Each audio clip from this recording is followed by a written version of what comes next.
Zwischen der Spannung in der Bundesliga und dem nächsten Champions-League-Spiel ist der VfL Bochum heute unser nächster Gegner. Die ersten 4 sind quasi jeder ein Punkt voneinander getrennt.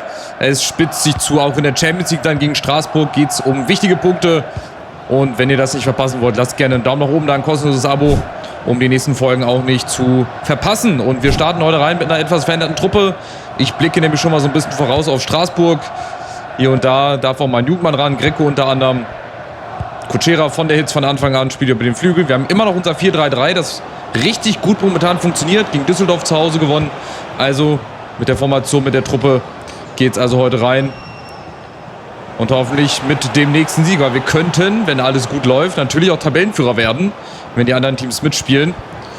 Oder halt auch nicht. Oh, und Greco, ey, der bleibt erstmal stehen. Der bewegt sich einfach nicht, warum auch immer. Ja, und dann tue ich mich gegen so Gegner eigentlich immer schwerer als gegen Teams, die mitspielen. Düsseldorf hat auch nicht so gut mitgespielt, aber haben uns das auch teilweise sehr schwer gemacht. Aber eigentlich ist das heute, ja, könnte Abseits sein. Ein gefundener Gegner für uns, weil Bochum ist auch 17. Die stehen auch nicht so gut da in der Tabelle. Und oben, das ist halt mega, mega spannend. Der erste und der vierte, den trennen 3 Punkte, 4 Punkte. Also wir sind halt immer nur durch einen Punkt getrennt, ne? Bayern, Leipzig, Dortmund, wir sind oben mit dabei. Frankfurt spielt da auch mit, Gladbach, glaube ich. Also es könnte Stand jetzt ein Vierkampf werden um die Meisterschaft, aber wir haben noch zu lange zu spielen. Die Hinrunde ist auch bald schon wieder vorbei. Wir haben dann in der Liga Wolfsburg, wir haben Straßburg, also wir können so viel erreichen mit der Truppe hier. Wir können aber auch so viel verlieren. Den DFB-Pokal haben wir schon verloren. Oh, und der kommt natürlich mit Glück zu Ott. Aber wir klären das und dann kommen wir noch nicht in unser Umschaltspiel. Die Bochumer spielen, glaube ich, auch im 4-3-3. Also unsere Formation. Deswegen müssen wir heute ein bisschen bohren. Aber vielleicht bohren wir ja jetzt gut. Von der Hitz. Mensa in der Mitte und da läuft Kutschera rein. So schnell geht das. Meine Freunde der gepflegten Unterhaltung. Es geht doch, Matthias Kutschera. Zweites Tor im 4. Spiel. Der spielt nicht oft, aber wenn er spielt, dann trifft er. Oh Gott, was ist das denn jetzt hier? Die habe ich ja noch gar nicht gesehen, die Animation. Public Viewing in Duisburg. In der Kneipe, in der Schufa-Klausel zum Beispiel. Bei Markus Krebs zu Hause. Aber die habe ich noch nie gesehen, diese Szene. Ist die jetzt neu mit reingekommen? Nach dem Update. Also es gab ja wieder ein Update vor ein paar Tagen. Aber warum sie das Spiel jetzt updaten noch? Ey, das Spiel ist eh bald vorbei. Dann geht es wieder von vorne los mit FC 27. Aber das war mal eine Szene, okay. Da gingen die Leute ein bisschen aus dem Sattel. Da fließt der Alkohol in Duisburg. So, und das dürfte uns jetzt eventuell Sicherheit geben. Ja, nein, eigentlich schon. Weil Bochum ist jetzt gefragt. Die müssen aus ihrer Verteidigung jetzt raus. Und da spekuliere ich, dass wir das nutzen können für uns. Aber ihr wisst ja, wie es ist. Schaut euch die Gegentore an, die wir gegen Elversberg zum Beispiel bekommen haben. Das war auch viel zu simpel.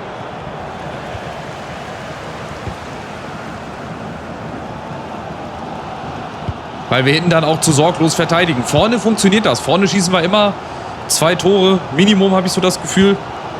Ganz selten noch mal gar keins. Aber wir kassieren halt zu viele Gegentore. Das ist das Problem.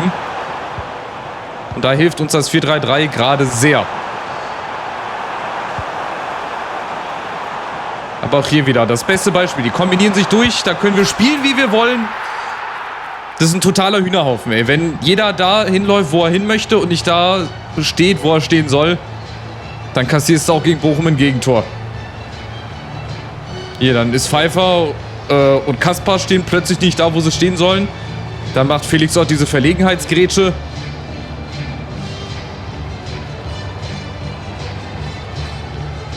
Und dann macht der Spieler wahrscheinlich, Claricia oder so, sein allererstes Tor. Wir gucken mal gerade, ob sein erstes Tor ist für Bochum. Ach, bekommen wir gar nicht zu sehen. Claricia. Wahrscheinlich sein erstes Saisontor. Wahrscheinlich sein erstes Profitor jemals. So, und das ist das, was ich gemeint habe. Du kannst vorne noch so gut spielen, wenn du hinten einfach immer zu viel Gegentore bekommst. Nützt dir das auch nichts. Kutschera, wieder abseits. Da liegt es dann wieder an 10 Sekunden, die wir den Ball dann halt einfach nicht gespielt bekommen. Oh, Kutschera wäre fast dazwischen gekommen. Warum läuft er denn vorbei, der Kollege? So, und die Bochumer machen eigentlich nicht viel, ey. Wir sind hier spielbestimmend, wir sind hier überlegen. Aber wir kriegen es einfach nicht auf den Platz gezeigt. Aber wir haben Kusiasare, der zurückschlägt. Nach 36 Minuten, es geht doch. Auch er kommt immer besser rein in die Saison. 4. Tor. Der hat am Anfang gar nicht getroffen. 5-mal in der Champions League. Dann ist er erstmal versunken in der Belanglosigkeit nicht. Aber er war dann halt erstmal nicht präsent. Aber hier, das macht doch schon klasse. Gegen 2, gegen 3. Fast in den Winkel reingezimmert. Keine Chance für den Keeper. Gut gemacht. Und wichtig, vor der Pause, dass wir hier in Führung gehen und dass wir dann auch dieses Spiel gewinnen. Weil, ich sag's nochmal, solche Spiele, wenn du da 3 Punkte holst, die sind wirklich viel mehr wert als gegen die Gegner, gegen die du wahrscheinlich um die Meisterschaft mitspielst. Gegen Bayern, Dortmund und so weiter. Da kannst du dir dann auch mal einen Ausrutscher leisten. Aber diese Spiele, die musst du gewinnen gegen die Teams, die unten drin stehen. Und wir sind wieder vorne. Greco. Machen wir vielleicht jetzt den Doppelschlag. Mensah. Schön. Schöner Aufsetzer. Was jetzt? Achso, war gerade zu neblig. Oder wie für die Kamera. Durch das Stadiondach durchgeguckt. Da wäre der Pass in die Mitte wahrscheinlich ein bisschen idealer gewesen. Aber no risk, no fun, sag ich mal. Und Mensah zieht die Fäden hier im Mittelfeld. Da war ich auch im Überlegen, ob ich den auch auf die Bank setze. Aber wir haben ja zur Not noch auf der Bank für die zweite Halbzeit Leute, die ihn dann ersetzen können. Murphy. Doppelpass mit Descartes. Gut durchgelassen. Da muss einer mitlaufen. Kusiasare. Da kann es als Keeper nur verrückt werden. De Graef holt sich nochmal letzte Instruktion ab vielleicht. Mal gucken. Vielleicht fürs erste Eckballtor jemals gefühlt von der Hitz macht das. Oh, die kommt gut, die Ecke.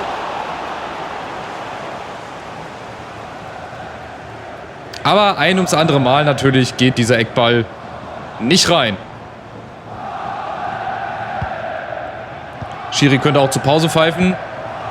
Aber die Bochumer kriegen nochmal einen Angriff. Pfeiffer ist da. Greco klärt den erstmal zur Pausenführung. 2-1.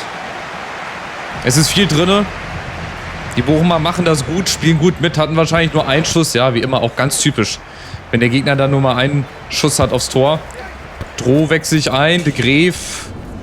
Ja, dem würde ich eigentlich gerne die volle Spielzeit lassen, dann gegen Straßburg. Aber vielleicht, um auf Nummer sicher zu gehen, ich lasse noch mal 10 Minuten, Viertelstunde. Vielleicht für Kutschera dann auf der anderen Seite oder halt von der Hitz. Dann kann ich den vielleicht als Rechtsverteidiger hin tun. Wohl dem, der so viele variabel einsetzbare Spieler hat. Die Fans sind da, aber das 3-1 muss natürlich fallen. Aufgepasst, Pfeiffer. Darf er nicht so sorglos rausrücken. Da hat er schon wieder gefehlt. Und dann laden wir den Gegner wieder ein. Kaspar, kein Foul. Guter und fairer Zweikampf. Murphy ist da und dann zum Doppelpass angesetzt und da nach vorne. Das sieht sehr gut aus. Da muss jetzt Bewegung reinkommen von der Hitz. Wieder ein Doppelpass mit Droh. Und dann ist er weg. Justin von der Hitz. Macht da alleine. Justin von der Hitz. Und Tide im Tor. Hält den Bochumer noch die 2. Ouattara kommt für Farina. Bei uns von der Hitz von der anderen Seite. 3,5 Balken voll. Gute Ecke. Kusiasare. Und jetzt Kaspar. Ne, mit der Hacke. Nach außen angetäuscht. Da ist Droh. Ja, das ist nicht dynamisch. Ey. Der Ball steht in der Luft. Der Spieler auch. Auch etwas, was man mal überarbeiten müsste. Flanken und Eckbälle generell. Kaspar läuft irgendwo hin, wo er gar nicht hinlaufen soll. Ja, Murphy mit der Hacke. Man ist ja am Zirkus beim 2-1. Und wir kommen nach vorne. Kusiasare. Durchgesteckt. Roh läuft durch. Das ist ein guter Ball in die Tiefe. Und geklärt. Und jetzt wieder Defense. Defense-Arbeit. Murphy ist da.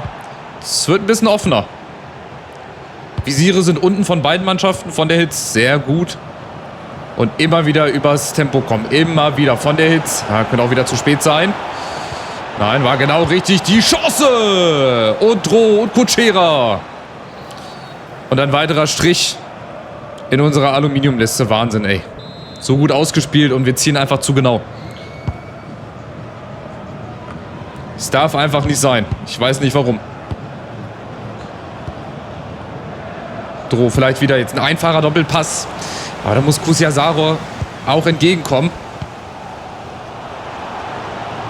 Um den Ball zu und so. Jetzt fehlt Murphy. Da darf Pfeiffer nicht nach außen. Er soll schön innen bleiben. Jetzt ist so sein Moment, wo er mal raufgehen könnte. Dann hat er den auch. Sehr schön gemacht. Gegen 2 Mann. Ja, souverän. Klasse. Auch Spitzenspieler. Droh hat Platz. Vielleicht ein Ball in die Tiefe. Ja, der kommt. Oh, ein bisschen zu lange. Kusiasare. Oh, und dann ist es wieder abseits. Wie viele Tore wir mehr hätten schießen können, wenn die Spieler einfach mal nicht im Abseits stehen. Oder dementsprechend Laufwege machen, so wie ich die gerne hätte. So, Zweifachwechsel. Von der Hitz spielt durch für Ott. Dafür vorne De Graef. Nochmal für die letzten Minuten. Warum der jetzt die -2 hat? Der kann doch Rechtsverteidiger. Das verstehe ich nicht. Warum hat er den -2? Naja, egal. Wir brauchen das dritte Tor. Ey, diese 2-1-Führung. Die hängt, wie gesagt, am seidenen Faden.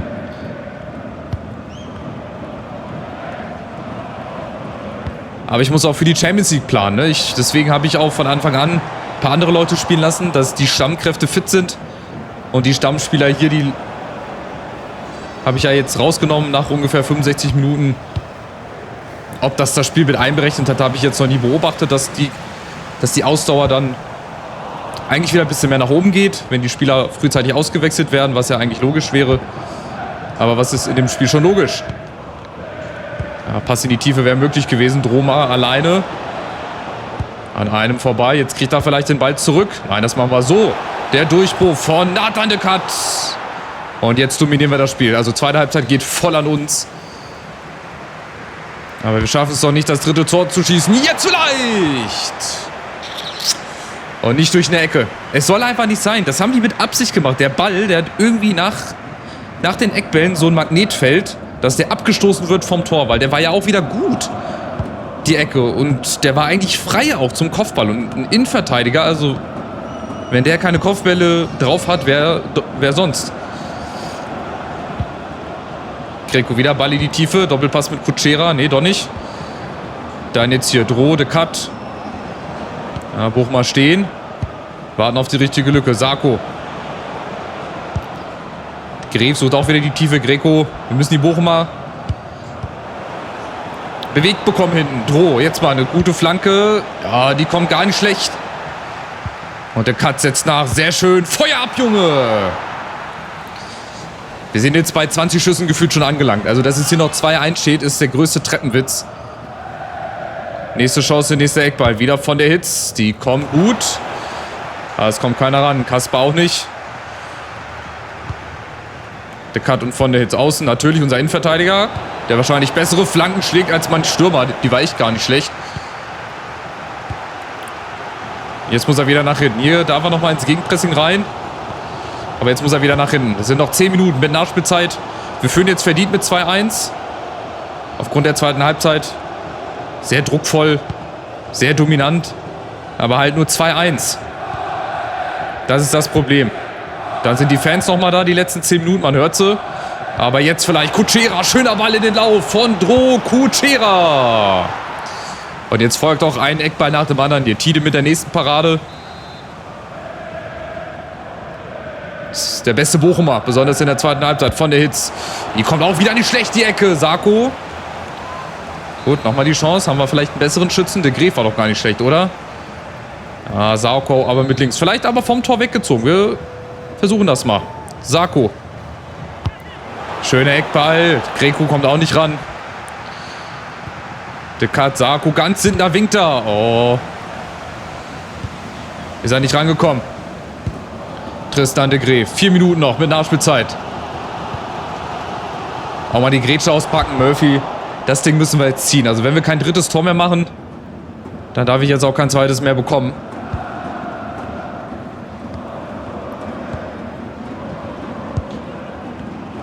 Wäre sehr wichtig. Murphy. Oh, der Cut, das ist es wieder. Jetzt stellen wir uns wieder blöd an. Nochmal ein Ballgewinn, nochmal ein Konter vielleicht. Jetzt gut ausspielen. Sarko auf de Graef im richtigen Moment. Eingelaufen und dann Kutschera in der Mitte. Und der Doppelpack. Und die Entscheidung fast mit Schlusspfiff. Doppelpack, drittes Tor im 4. Spiel. Und wenn die Eckbälle nicht klappen, auf diese Spielsituation, auf diese Spielform, da kann ich mich immer verlassen. Die Bälle in die Tiefe, der Pass in die Mitte. Und dann steht halt irgendwie jemand da. Guck, er läuft rein. Habe ich auch extra eingestellt im 4-3-3, dass die Flügelleute nach innen ziehen sollen.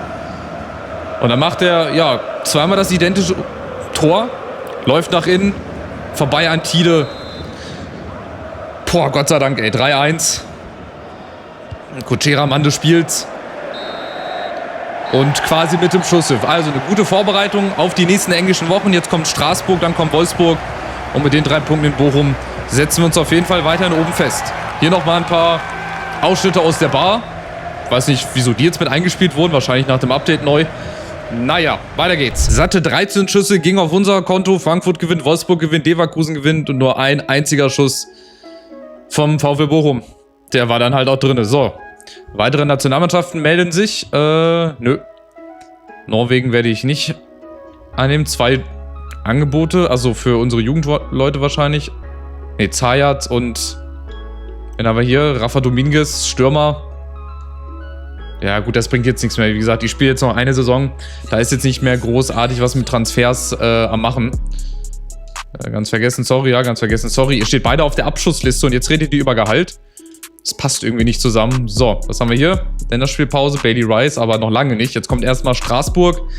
Die sind 26. Wir sind fast genau in der Mitte der Tabelle. Blau-Weiß gegen Blau-Rot-Weiß.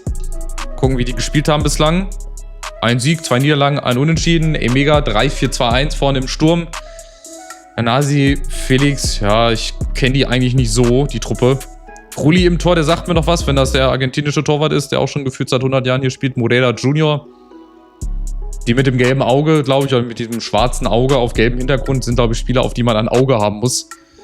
3-4-2-1. Mal gucken, wie wir mit diesem 4-3-3 dagegen ankommen. Wir gucken nochmal auf die Bundesliga-Tabelle, wie sich das Ganze jetzt zurecht geruppelt hat. Bundesliga, wir sind Zweiter. Hinter Leipzig, nach wie vor haben die Konkurrenten auch gewonnen. Wir spielen jetzt gegen Wolfsburg. Bayern spielt jetzt gegen Frankfurt. Die nehmen sich die Punkte gegenseitig. Leipzig spielt gegen Mainz. Wir sind die einzige Mannschaft noch ohne Niederlage. Schulterklopfen ist da angesagt, wenn Dortmund gegen Düsseldorf gewinnt. Wir anderen jetzt verlieren. Also ihr seht, das ist wahnsinnig spannend, wahnsinnig eng. Die Mainzer sind 13. Unten ist auch alles sehr, sehr eng. Bochum-Heidenheim die einzige ohne Sieg. Wird auch noch sehr, sehr spannend. Also die Hälfte der Hinrunde ist fast schon wieder vorbei. Weiter geht's im nächsten Part, wenn ihr wollt. In der Champions League gegen Straßburg. Auch da vielleicht ein Punkt, vielleicht mit dem Sieg ist das schon die halbe Miete gegenüber oder beziehungsweise auf dem Weg in die Playoffs. Nee, noch lange nicht. Also da werden noch da wird noch viel Wasser den Rhein runterfließen, bis wir da eine endgültige Entscheidung haben. Also, macht's gut. Lasst einen Daumen nach oben da, supportet mich mit einem kostenlosen Abo auf dem Weg zu 14.000 Abonnenten und dann sehen wir uns im nächsten Spiel wieder. Macht's gut. Ciao, ciao.